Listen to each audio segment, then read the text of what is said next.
Putin remains silent about a ceasefire, but on the front lines, assaults are happening 24/7. Meanwhile, Erdogan has already agreed to act as a mediator in negotiations in Istanbul.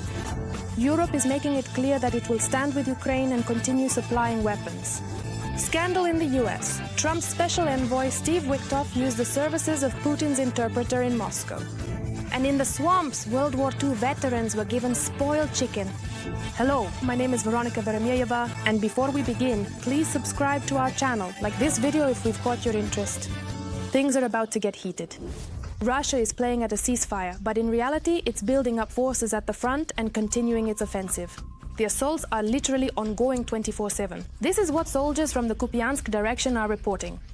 There, the occupiers are amassing their troops, preparing for a new phase of the attack. The enemy is building up and getting ready for further combat actions. The situation is very difficult in the sense that we are pressed up against the river. So if we give up a few more kilometers to the enemy there, logistics will become much more complicated.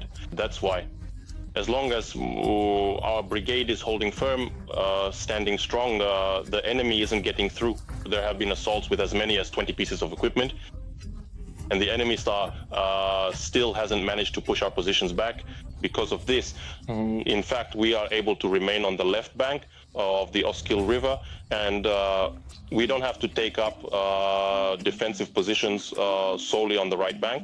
The Russians didn't just pretend there was a temporary lull, they actually increased the number of assaults. Analysts from the Institute for the Study of War provide actual figures. From May 8th to 10th, there were 193, 196, and 161 assault sorties, respectively. But in some areas, our forces are also achieving successes. The armed forces of Ukraine have advanced in the Kushchina area. At the same time, the situation is becoming more complicated near Toretsk.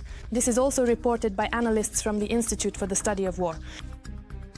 At the same time, Russian attempts to advance in the Sumy region, as well as in the Vovchansk, Siversky and Borivsky directions, have proven futile. In the Kharkiv direction, however, the occupiers have made advances. And here are actual footage from the battles in that very Toretsk, where the Russians tried to advance by attacking in the central part. For the assault, they deployed more than 24 pieces of equipment, as well as a significant number of infantry. But thanks to the Ukrainian defenders, they were pushed back. As a result, the enemy suffered heavy losses. The reserves that the enemy brought into battle to stabilize the situation were also destroyed. These are the very same reserves that the Russians had been holding back to commit to battle and to develop their own offensive. However, our side has also suffered losses both in personnel and equipment. One Ukrainian soldier was taken prisoner, and Russian propaganda has already started using this footage for their own purposes, trying to present it as a recent event in order to accuse Ukraine of breaking the so-called ceasefire. Although these events actually took place at the beginning of the month, there are also round-the-clock assaults in the Pokrovsk direction. As the soldiers themselves write, the assaults there go on 24/7. At the same time, Russian attempts to advance in the Sumy region, as well as in the Vovchansk, Siversk and Borivsky directions, have proven futile. In the Kurakov direction, the occupiers have advanced. On the Novolexandrivka-Novoserhivka section, it's been brutal for the second day in a row. The Russians are assaulting. Yesterday, they drove their tanks right up to our positions and are using powerful electronic warfare equipment. Fortunately, our anti-tank missile systems worked very well. Thanks to them, the tanks were destroyed, but we did lose some positions. The situation is no less difficult in the Kostiantynivka direction. There, unfortunately, the Russians are also making advances. So let's not forget the titanic efforts our defenders make every day to hold on to every inch of land. Write a few warm words of support for them in the comments because, as the president said, they are all we have. Will there be peace? Ukraine and the coalition of willing countries recently proposed a 30-day ceasefire to Putin, starting from May 12th. However, the Russian dictator rejected this proposal and instead suggested resuming direct negotiations without preconditions between Ukraine and Russia on May 15th in Istanbul. We have a conversation scheduled with the President of Turkey, Mr. Erdogan. I want to ask him to provide such an opportunity to hold negotiations in Turkey, hoping that he will confirm his desire to help facilitate the search for peace in Ukraine. We are ready for serious negotiations with Ukraine. The point of these negotiations is to eliminate the root causes of the conflict and to achieve the establishment of a long-term lasting peace for the historical future. We do not rule out that in the course of these negotiations, it may be possible to agree on some new ceasefires, on a new cessation of hostilities, a real ceasefire, which would be observed not only by Russia, but also by the Ukrainian side. This would be the first step, I repeat, towards a long-term, more sustainable peace. Zelensky clearly stated that Ukraine is ready to meet if the Russian Federation now confirms a ceasefire starting from May 12th. As for the reaction of the international community, here it is. French President Emmanuel Macron stated, "There can be no negotiations while the weapons are still speaking." In fact, Turkish President Recep Erdogan is ready to take on the role of mediator. Turkey is ready to do everything possible, including holding negotiations to ensure a ceasefire and lasting peace. And then there was a reaction from the Russian Federation. For example, Putin's spokesperson made a statement. After all, the main thing is Zelensky's unprecedentedly provocative statement. In general, for a head of state to make such statements, well, it's a manifestation of state terrorism. A no less provocative statement was made by Russian Foreign Ministry spokesperson, Zakharova. She claimed there would be no ceasefire before negotiations are held. So, what do you think? Is this truly a new process toward peace, or just another attempt by the Russian Federation to buy time before a new offensive?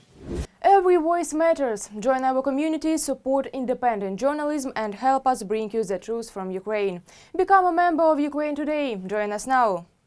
The US Congress has approved permission for the export from Germany to Ukraine of 125 long-range artillery shells and 100 missiles for Patriot air defense systems, according to the New York Times. This step was preceded by several months of negotiations, as well as the signing of a bilateral agreement on minerals, which was recently ratified by the Verkhovna Rada. As the publication notes, although this document is not a formal security guarantee, it provides grounds to expect continued military technical cooperation between Kiev and Washington.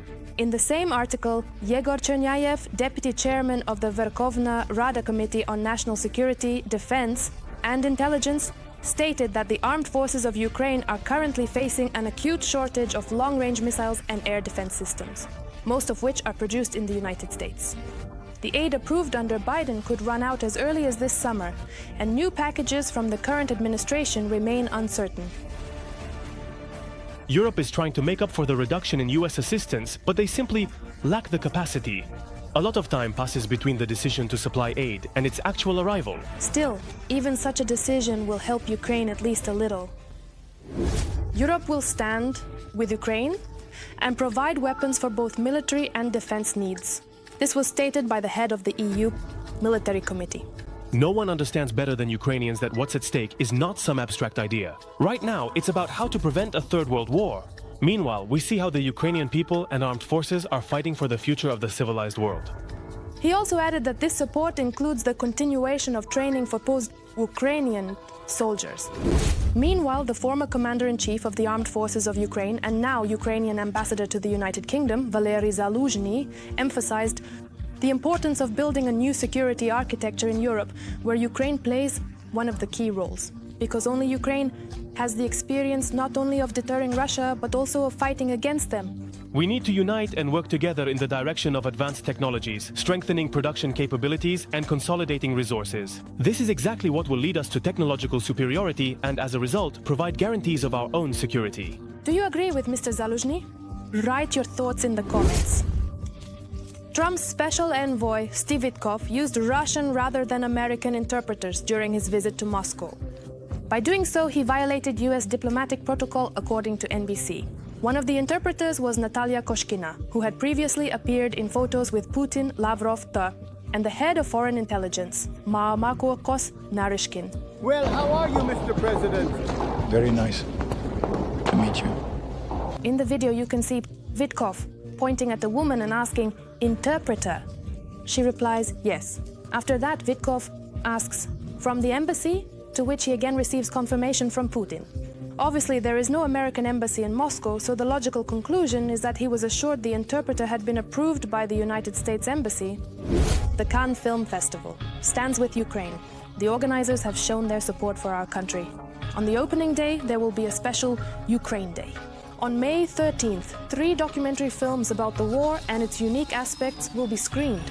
This is the first time such an event will take place as part of the official program of a festival of this scale.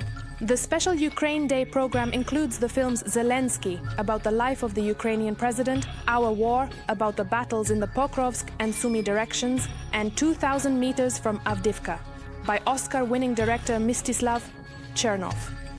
The end of the war? Right now we're not talking about Ukraine. India has opened one of the sluice gates of the dam on the Chenab River. Water has started to flow toward Pakistan.